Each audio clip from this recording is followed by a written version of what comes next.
Hello everyone. So sorry. Today is Anzac Day. It's like a day where the Australians commemorating the day where all the heroes when they fought the war during World War II. Yeah, so this is the day. So I'm going to follow the commemoration and the march, the parade. It's near my house, so I'll just walk there. I saw so many people already. They also walk, and as you can see now, there are lots of cars.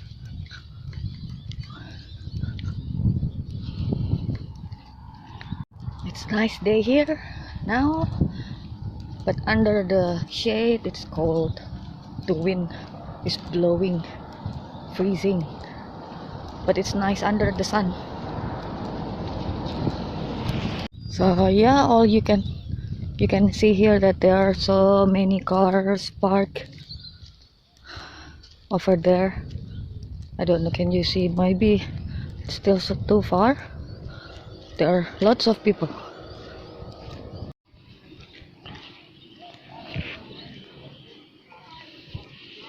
The road is closed, so the parade will begin exactly 10 o'clock.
First side of your order of ceremony, you'll see a QR code. That's the Service New South Wales QR code for this event. Would you please take the time to sign in? If you're having trouble, out the front there's also the QR code at the hand sanitising station.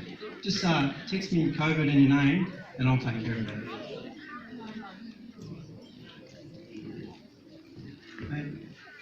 Well, good morning ladies and gentlemen, boys and girls, and how wonderful it is here to see you this morning to commemorate Anzac Day in Coraki. I'd like to call for Mr George Thompson for our local events.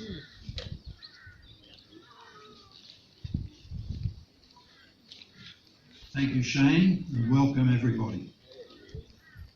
Let's first pay our respects to the traditional custodians of the land on which we stand, which the late Russell Fatine told me were the Banjalane people, who were members of the Bunjalung Nation. So let's acknowledge their custodianship of this land since time immemorial and honour their elders.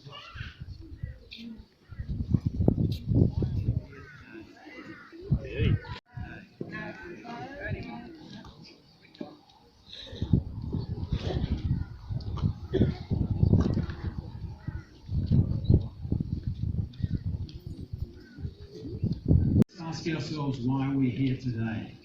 Why are we here 106 years after what was in fact one of the greatest military disasters in modern history? When 25,000 Anzacs, together with 53,000 British and French troops, were sent on a futile mission to restore safe passage to the Dardanelles Straits. They were landed in the wrong spot on the Gallipoli Peninsula. They were slaughtered in their thousands by superior Turkish troops until they were forced to evacuate in defeat. Quite simply, we come to remember all those who took part in that terrible campaign. In particular, the 8,700 young Australians whose lives were cut short. These were sons, brothers, fathers, young people whose lives were full of promise. Their lives were lost in the service of their country. We shouldn't let them be forgotten. In previous years, I've spoken of some of those who came from this area, whose names are inscribed in the memorial in front of us. Their families still recall their sacrifice and mourn their loss. We're here to remember them and respect their sacrifice. We're here to remind ourselves of the inhumanity, the huge cost of war.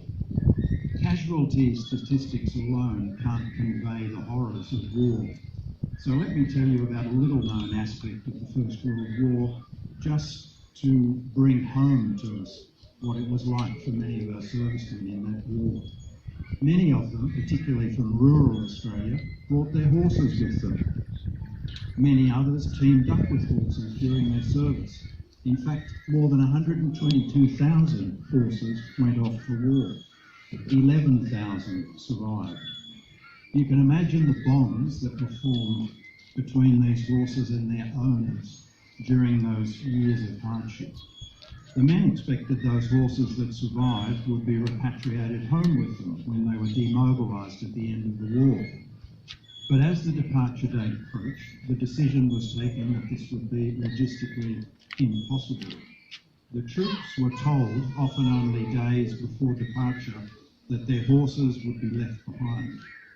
Left behind to be slaughtered, sold or abandoned in countries devastated by years of conflict. For many of the young men this was too much to bear. Many of them took the lives of their faithful companions to spare them the fate they knew awaited them.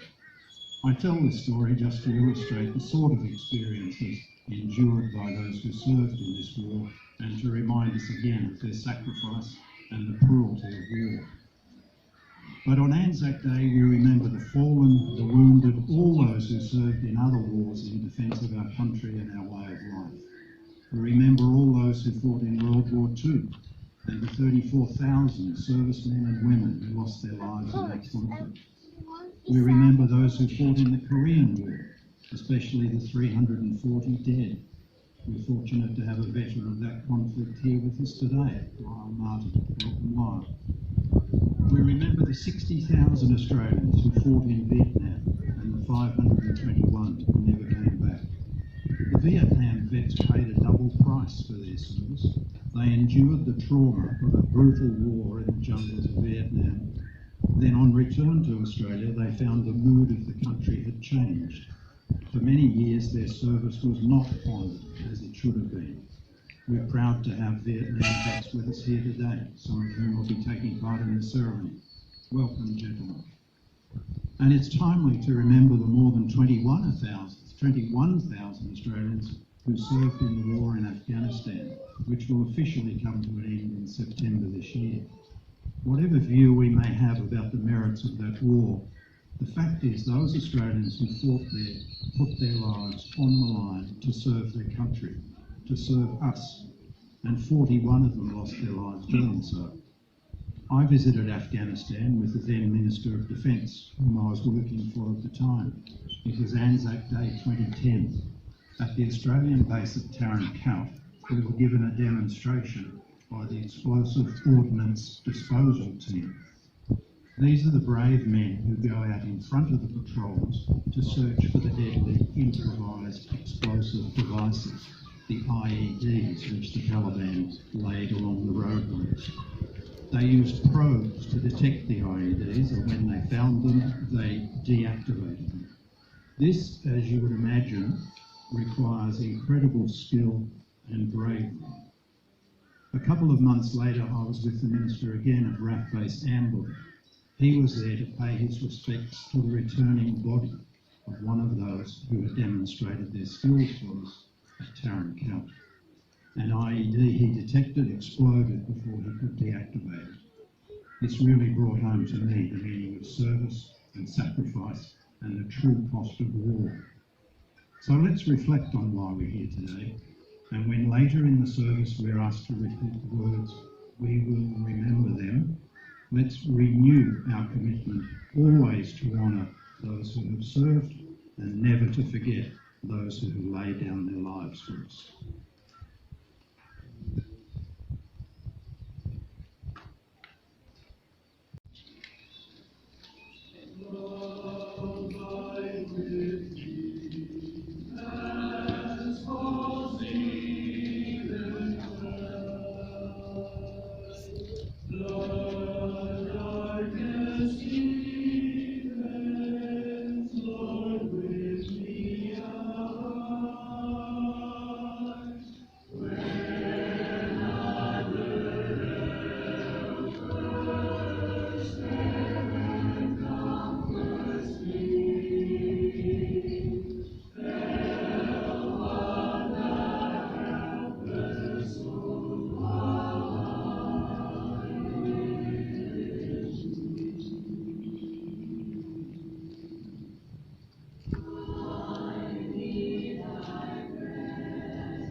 Please be seated. We will now pay our respects and remember through the laying of wreaths. Please come forward and call.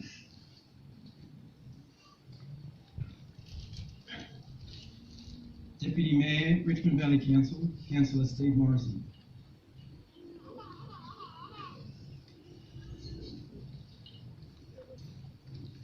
In remembrance of Jack Brayley, World War I, and Bill Brayley, World War II.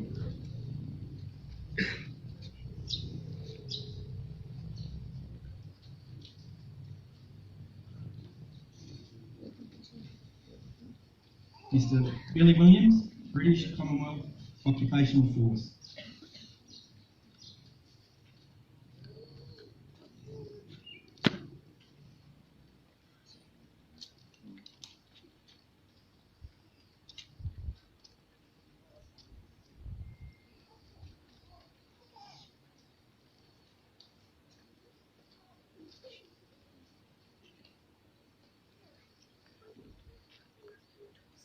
Mr. Lyle Martin, in remembrance of the Korean War.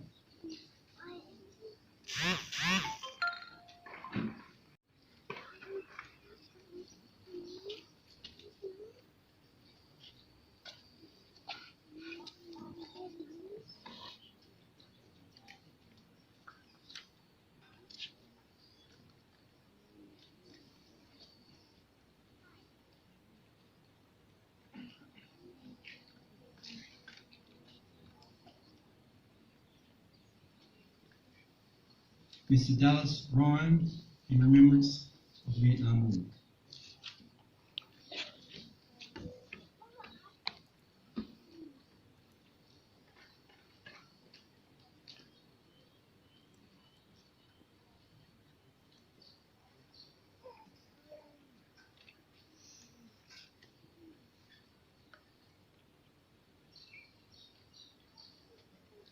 Fire and Rescue, New South Wales.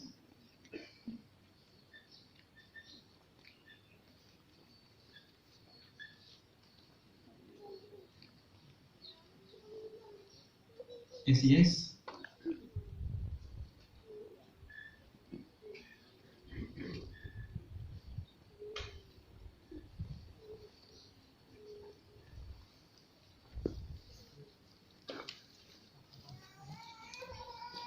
Coraki Rural Transaction Centre.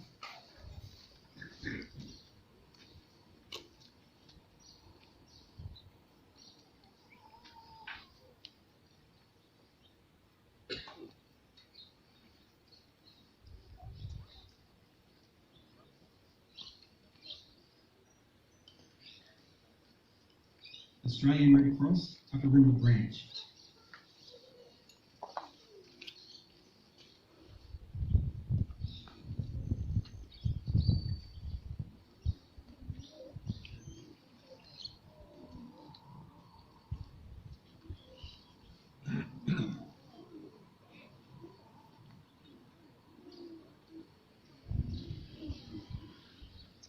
Lions International, Norma Thomas.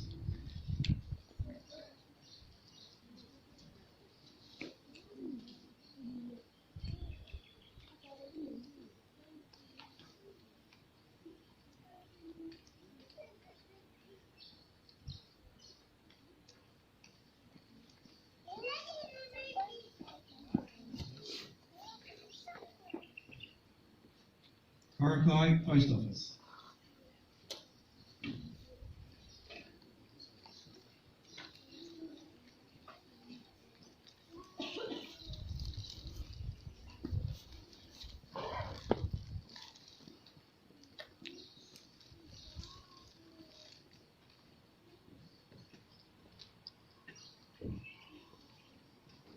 Anglican Church.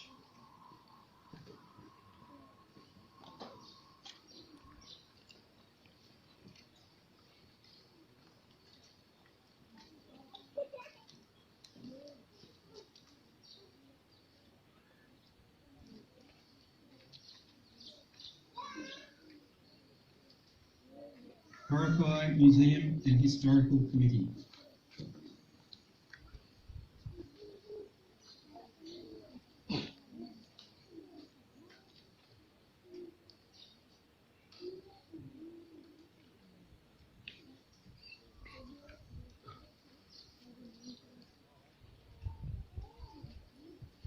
Coraki Hotel.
Ladies and gentlemen, please remain standing and join in for our national anthem.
Ladies and gentlemen, that concludes today's Anzac Day ceremony.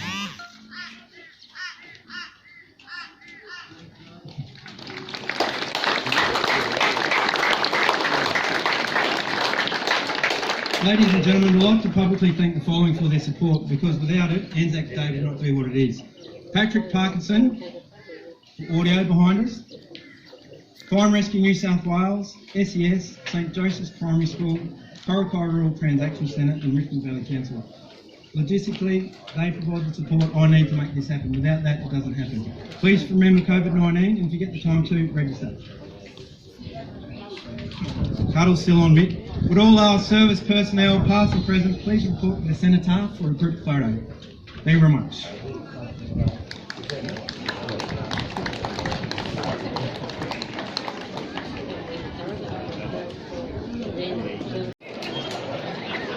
Finish.